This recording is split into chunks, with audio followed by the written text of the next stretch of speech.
Hello friends, स्वागत है आप सबका मेरे YouTube channel modern love story में। आप सुन रहे हैं I love you mister devil. अगर आपने इसके पहले वाले भाग नहीं सुने हैं तो उन सभी को ज़रूर सुनिए। चलिए हम बिना देर किए अपनी स्टोरी स्टार्ट करते हैं। और हाँ, अगर आप लोगों को वीडियो अच्छी लग रही है, कहानी अच्छी लग रही है तो कमेंट में ज़रूर बताएं कि कैसी कहानी है। कुछ कमियाँ भी गिनाएं आप लोग, जैसे ये होना चाहिए, वो होना चाहिए, इस तरह से। तो पिछले एपिसोड में हम सब ने सुना कि रुद्र को खून में देखकर ईसा डर जाती है।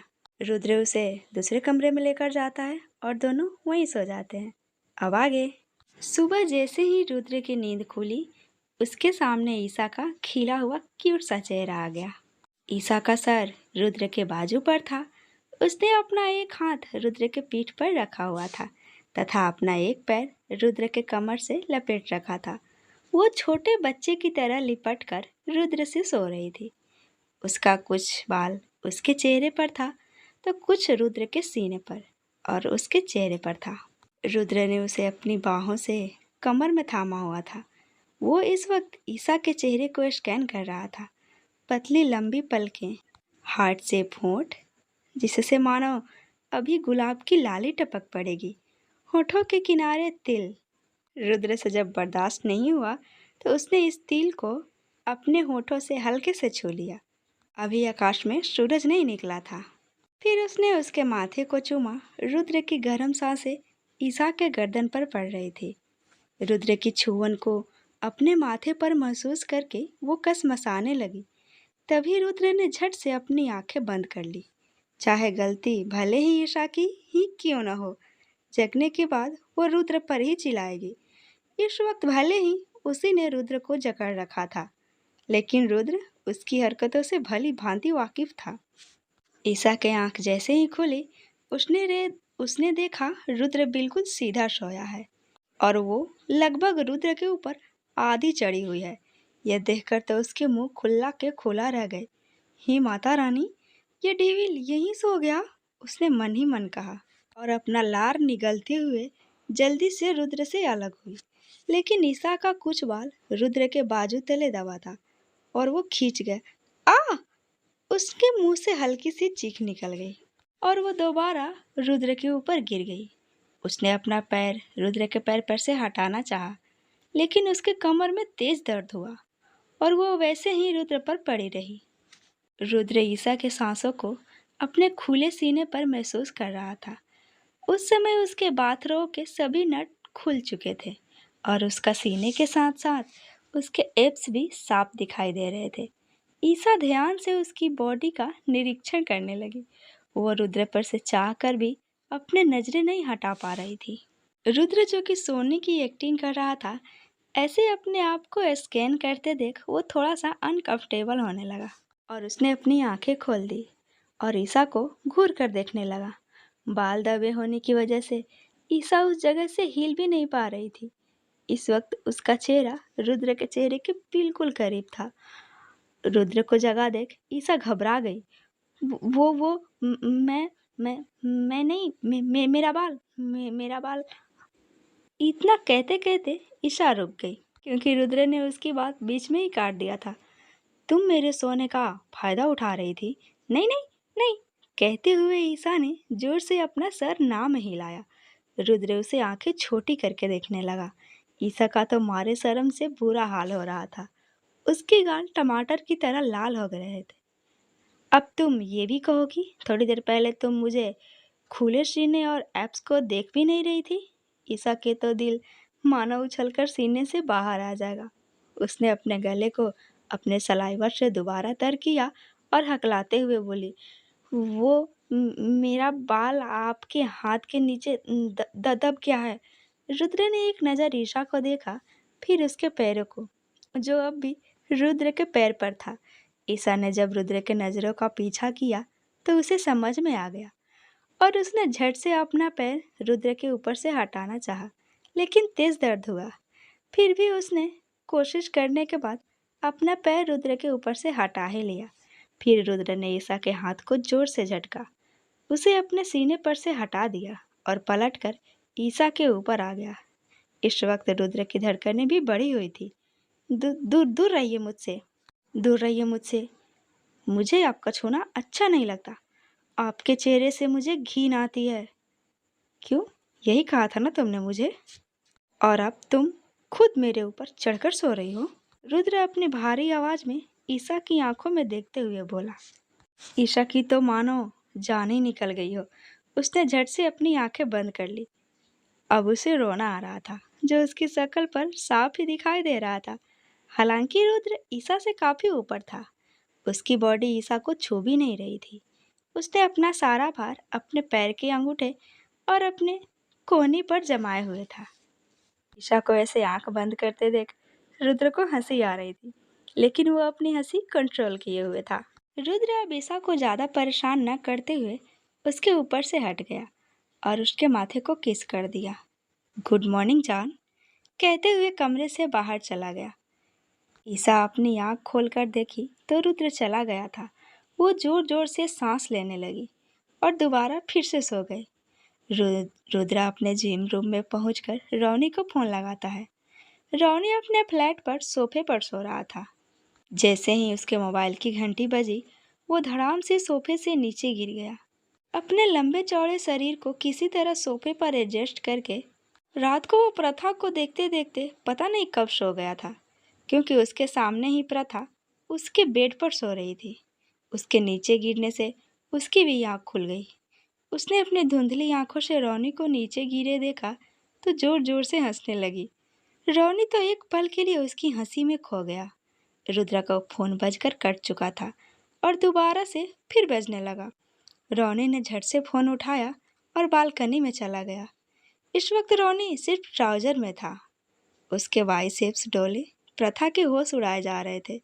वैसे तो रुद्र हैंडसम था ही, लेकिन जहाँ रोनी और रुद्र खड़े होते थे वहाँ लड़कियों की पसंद रोनी होता था, क्योंकि रोनी का फेस डिजाइन बहुत ही आकर्षक था। प्रथा रोनी को एकदम पीछे से ही देख रही थी। यस बॉस, रोनी ने फोन उठाते ही बोला। मेरी बात ध्यान से सुनो। कल मैंने गुजराल के पीठ पर एक निशान देखा था। उसका कहना है कि वो निशान उसके खानदान के हर एक सदस्य और उसके वंश के हर एक आदमी के पीठ पर है। वही निशान ईशा के पीठ पर है। पता लगाओ दोनों के बीच क्या रिश्ता है। ओके बॉस, एक बात और बतानी थी आपको। बोलो, रुद्र ने कहा।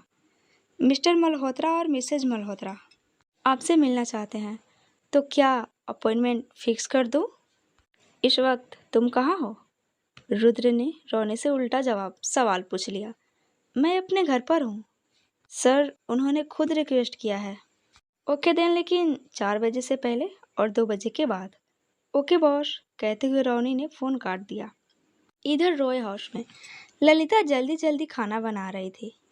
अरे कितनी देर लगेगी? लिली, पूरा दिन यहाँ में बिता देना। अरे बुआ जी हो गया, बस ईशा के लिए टिफिन पैक कर रही थी।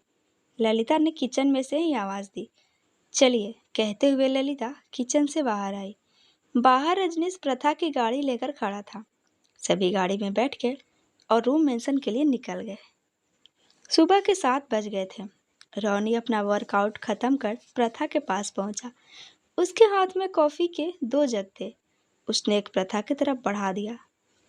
प्रथा उस समय लैपटॉप पर कुछ काम कर रही थी। उसने मुस्कुराकर कॉफी लिया और वापस टेबल पर रख दिया। कॉफी पीने के लिए है, टेबल पर रखने के लिए नहीं, वरना ठंडी हो जाएगी। जी बस थोड़ी देर में, कहते हुए प्रथा वापस एक कीबोर्ड पर अपनी उंगलियां चलाने लगी। रोनी कॉफी की सिप लेते हुए प्रथा को बड़े ध्यान से देख रहा था। काम करते हुए वो और ज़्यादा खूबसूरत लग रही थी। उसने अभी बात नहीं लिया था। पैर में पट्टी होने की वजह से वो बेड पर ही काम कर रही थी। इसे किसी भी तरह 8 बजे तक पब्लिश करना होगा। हो सकता है इसके बाद मेरी नौकरी ना रहे। प्रथा ने रोनी से बात करने की कोशिश करते हुए कहा। क्यों? रोनी ने पूछा। पता नहीं, बॉस इस न्यूज़ को पब्लिश करने की परमिशन ही नहीं दे रहे हैं, और रूल के अनुसार अगर कुछ भी दिक्कत हो तो उसकी सारी जिम्मेदारी मेरी अकेले की होगी। कंपनी इसमें मेरा साथ नहीं देगी। तो आप ये रिस्क क्यों ले रही हैं? जॉब न रहने की वजह से मैं खाने के लिए तरसूंगी थोड़ी ना। और जहाँ तक मुझे लगता है इस न्यूज़ के पब्लिक होने से दो तरह के इफ़ेक्ट पड़ सकते हैं। मेरा लालची बॉस मुझे परमिट भी कर सकता है और नौकरी से निकाल भी सकता है। रॉ ने थोड़ा हंसते हुए कहा। वैसे आप भी कम खतरों के खिलाड़ी नहीं हैं। अभी एक खतरे और दर्द से उभरी नहीं कि दूसरी की तैयारी शुरू है, वो भी अंजाम पता होने के बाद भी। तो क्या हुआ, मेरा काम है सच दिखाना। आपको पता है, इस सच के आड़ में ना मैं कभी कभी अपना उल्लू भी सीधा कर लेती हूँ और अपनी भी दुश्मनी निकाल लेती हूँ, कहते हुए प्रथा खिलखिलाकर हंस पड़ी। थोड़ी देर तक रोनी उसे देखता रहा, फिर किसी बड़े गार्जियन की तरह उसे इंस्ट्रक्शन देते हुए बोला, आज मैंने आंटी को पूरा दिन के लिए रखा है, तो कुछ भी ज़रूरत हो तो उनसे मंगा लीजिएगा और चलने की कोशिश बिल्कुल मत कीजिएगा, व्हील चेयर से काम कीजिएगा। एक बात और, नर्स आएगी तो बिना किसी टाल मटोल के पट्टी करवाकर दवा इंजेक्शन ले लीजिएगा और आराम कीजिएगा। Okay boss. प्रथा ने अपने हाथ को अपने ललाट के पास ले जाकर रौनी को सैल्यूट किया तो रौनी हंसने लगा। और उसने छोटे बच्चे की तरह अपना सर हाँ में हिलाते हुए कहा, आपकी ऑर्डर की तामील होगी प्रभु। रौनी पहली बार प्रथा को इतनी हरकत करते हुए देख रहा था। उसने अपना सर ना में हिलाया और वहाँ से चला गया। रुद्र अपना जिम में वर्कआउट खत्म करने के बाद फ्रेश होकर ईशा के कमरे में आया। उसे लगा था कि ईशा अब तक जगी होगी, लेकिन ये सुबह वाली सारी बातों को कूड़ेदान में डालकर घोड़े बेचकर सो रही थी। रुद्र ने अपना सर पीट लिया। 9 बज गए हैं, कहते हुए उसने खिड़की से पर्दा हटा दिया और सभी एक्स्ट्रा पीलो को साइड कर लिया। अपने हाथों को अपने फेस के सामने करते हुए ईशा बोली, छुटकी पर्दा क्यों हटाया, पर्दा लगाओ। वैसे भी अभी 5 दिन के लिए छुट्टी है तो मुझे ऑफिस नहीं जानी है। जैसे जैसे सूरज की किरणें ईशा के फेस पर आ रही थी, ईशा गुस्सा होकर कसमसा रही थी। तभी उसके कानों में रुद्र की भारी आवाज पड़ी, 9 बज गए हैं, जल्दी से उठ जाओ। लेकिन ईशा करवट बदलकर रुद्र की तरफ पीठ करके सो गई। पीठ पर जैसे ही रुद्र को निशा का निशान दिखा, उसे दोबारा से गुजराल की बातें याद आने लगी। ये निशान केवल हमारे खानदानी लोगों के पीठ पर होता है। उसने अपना सर झटका और वापस से ईशा को जगाते हुए बोला, जल्दी से उठ जाओ, नहीं तो फिर बाद में नाश्ता नहीं मिलेगा। लेकिन ईशा वापस से सो गई। अब रुद्र को एक आइडिया सूझा, अगर तुम 2 मिनट के अंदर नहीं जगी ना, तो मैं तुम्हें मॉर्निंग किस देकर जगाऊंगा, वो भी होठों पर। ये सुनते ही ईशा जग गई और वह अपनी अधखोली आंखों से रुद्र को देखने लगी। डेविल कहीं का, न खुद सोता है न दूसरों को सोने देता है। गुड मॉर्निंग दूसरी बार, रुद्र उसके बगल में बैठते हुए बोला और उसके सामने कॉफ़ी का जग कर दिया। ईशा के सामने ट्रे में 2 कॉफ़ी रखी थी। एक जग बड़ा था जो कि काले रंग का था और एक जग छोटा था, वो भी काले रंग का था। ईशा ने जल्दी से बड़ा वाला जग उठा लिया क्योंकि ईशा को चाय बहुत पसंद थी और उसे हर रोज चाय पीने की आदत थी, तो उसे लगा कि कप में चाय ही होगा। उसने अधखुली आंखों से उस बड़े वाले कप का चाय अपने मुंह से लगाया। जैसे ही उसका स्वाद उसके मुंह में गया, उसका मुंह बन गया। ई, कितना कड़वा है, कहते हुए उसने ट्रे में थूक दिया। यह देखकर रुद्र उसे घूर कर देखने लगा। ये कौन सी चाय है, न इसमें चीनी है न दूध है। तुमसे किसने कहा था ये बड़ा वाला कप उठाने के लिए? हाँ तो आपने छोटा वाला भी तो उठाने के लिए नहीं कहा था ना, ईशा ने तपाक से जवाब दे दिया। हाँ, तुम्हें बस यही आता है। इस रुद्र ने छोटा वाला कप उठाकर ईशा को दिया। इसमें कॉफ़ी है, ये मेरी चाय थी। इसे चाय नहीं ब्लैक टी कहते हैं। Black T? ग्रीन टी तो सुनी थी मैंने, ये ब्लैक टी भी होता है? एक तो पहले से ही इतने कड़वे हैं, ऊपर से आप इतनी कड़वी कड़वी रोज रोज चाय पीते हैं ना, इसीलिए आपका मन और कड़वा होता है। हमेशा दूसरों से कड़वे से बात करना, हमेशा कड़वी कड़वी कॉफ़ी पीना, यही सब तो है आपकी आदत। कहते हुए ईशा ने अपने जग से एक कप कॉफ़ी पी और रुद्र बेचारा सा मुंह बनाकर अपना कॉफ़ी पीने लगा। ये कितना बोलती है, मन में सोचते हुए वो ईशा को देख रहा था। ईशा बिना कुछ बोले ही कॉफ़ी पी रही थी। कॉफ़ी ख़त्म करने के बाद ईशा वॉशरूम में चली गई। वापस आने के बाद वो पलंग पर बैठ गई तो रुद्र ने उसका हाथ पकड़ते हुए कहा, चलो नीचे चलना है नाश्ते के लिए। तो ईशा ने अपना मुंह बनाकर कहा, मुझे नीचे नहीं जाना है, आप यहीं नाश्ता मंगवा दीजिए, मैं यहीं खा लूँगी। तो ठीक है, यहीं बैठे रहो, यहाँ नाश्ता नहीं आएगा और फिर लंच को एक ही बार खाना मिलेगा।